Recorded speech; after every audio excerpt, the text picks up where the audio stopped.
Bismillahirrahmanirrahim. Assalamualaikum warahmatullahi wabarakatuh. Izin memperkenalkan diri, nama saya Zulpan.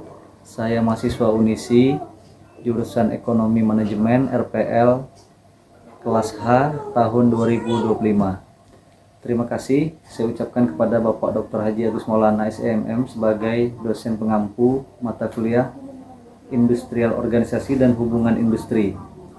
Baiklah, saya akan membacakan materi yang akan saya presentasikan. Hubungan industrial. Apakah hubungan industrial itu? Hubungan industrial adalah hubungan semua pihak yang terkait atau berkepentingan atas proses produksi barang atau jasa di suatu perusahaan. Pihak yang berkepentingan dalam setiap perusahaan terdiri dari pengusaha, pekerja, buruh, supplier, konsumen, perusahaan pengguna, masyarakat, dan pemerintah. Adapun tujuan hubungan industrial adalah: 1. Memperbaiki atau meningkatkan persyaratan kerja. 2. Tercapainya industrial yang harmonis melalui kerjasama antara pengusaha dan pekerja untuk menjamin kesejahteraan pertumbuhan ekonomi dari perusahaan dan suatu negara. Ketiga, ikut serta ambil bagian dalam proses pengambilan keputusan secara nasional melalui lembaga tripartit. Prinsip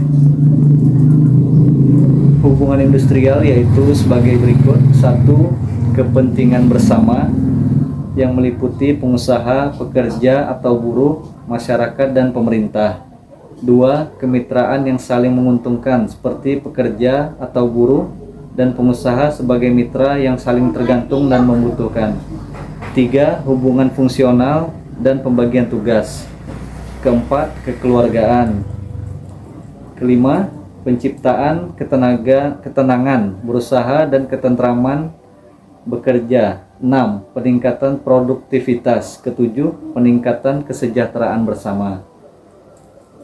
Ruang lingkup hubungan industrial terdiri dari ruang lingkup cakupan. Pada dasarnya, prinsip-prinsip dalam hubungan industrial mencakup seluruh tempat-tempat kerja, di mana para pekerja dan pengusaha bekerja sama dalam hubungan kerja untuk mencapai tujuan usaha. 2. Ruang lingkup fungsi meliputi fungsi pemerintah, fungsi pekerja atau serikat pekerja, dan fungsi pengusaha. 3. Ruang lingkup masalah, seluruh permasalahan yang berkaitan langsung maupun tidak langsung dengan hubungan antara pekerja, pengusaha, dan pemerintah. Sarana-sarana dalam hubungan industrial yakni: 1. Lembaga kerjasama bipartit. 2. Lembaga kerjasama tripartit. 3. Organisasi pekerja atau serikat pekerja buruh. 4. Organisasi pengusaha. 5. Lembaga keluh kesah dan penyelesaian perselisihan hubungan industrial. 6. Peraturan perusahaan. 7. Perjanjian kerja bersama. Selanjutnya, jenis-jenis perselisihan hubungan industrial yaitu perselisihan hak, perselisihan kepentingan, perselisihan pemutusan hubungan kerja atau PHK. 4. Perselisihan antar serikat pekerja atau buruh dalam suatu perusahaan. Penyelesaian perselisihan hubungan industrial dapat dilakukan dengan cara perundingan bipartit atau perundingan tripartit yang meliputi mediasi, konsiliasi, atau arbitrase. 3. Yaitu pengadilan hubungan industrial atau PHI. Apa yang dapat selanjutnya masuk dalam pertanyaan, apa yang dapat Anda sarankan dari kasus ketenagakerjaan saat ini? Jawaban saya berikut beberapa saran untuk meningkatkan ketenagakerjaan saat ini, yaitu kerjasama yang baik antara pekerja, pengusaha, dan pemerintah.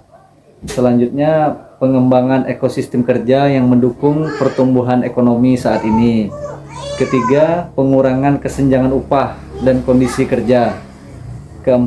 Pengembangan program kesejahteraan yang mendukung pekerja. Pertanyaan selanjutnya, mengapa setiap May Day diperingati dengan ketidakpuasan? Jawaban saya, May Day atau Hari Buruh internasional diperingati dengan ketidakpuasan karena satu, perjuangan hak-hak pekerja yang belum terpenuhi. Dua, ketidakadilan dan kesenjangan dalam dunia kerja.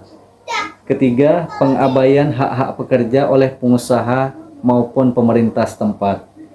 Baiklah, terima kasih. Itulah yang dapat saya sampaikan. Wabillahi taufik wal hidayah. Wassalamualaikum warahmatullahi wabarakatuh.